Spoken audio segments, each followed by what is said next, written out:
sa kuan sa Purok Magsaysay katong nahitabo kagabi nga natagak nga pedicab.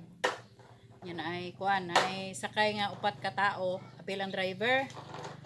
Yes, kakusog sa ulan katong dito nga area sa niya nga kanal. Nahulog ang ilang pedicab. Nahulog ang pedicab tungod kay dili lang nga kusog ang kuan ng lalo mang tubig. So natagak gyud sila didto. Unang giadto nako dito karon to confirm kay area man po na namo dito. So kita na maklaro jud nga natagak to siya. Unya ang isa wala nakitaan. Bali 13 years old na bata ang wala nakitaan.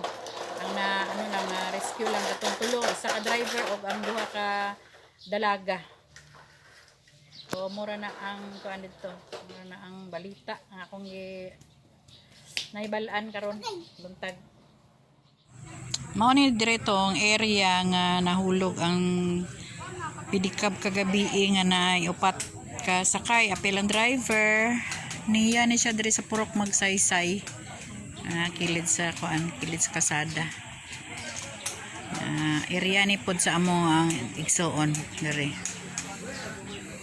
May na lang gani kay ang taga Tagom diri gabi So sila pa'y naka-rescue sa duha ka babae. Ni ambak og kalit diri. Ana. Okay, mo na ni ang flow sa tubig diri. Hubas-hubas na, no? Hubas-hubas na ni mga guys.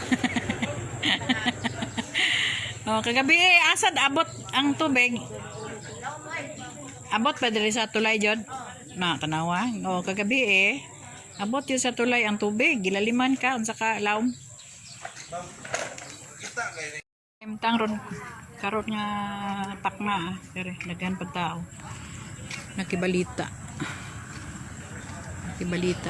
sa nahitabong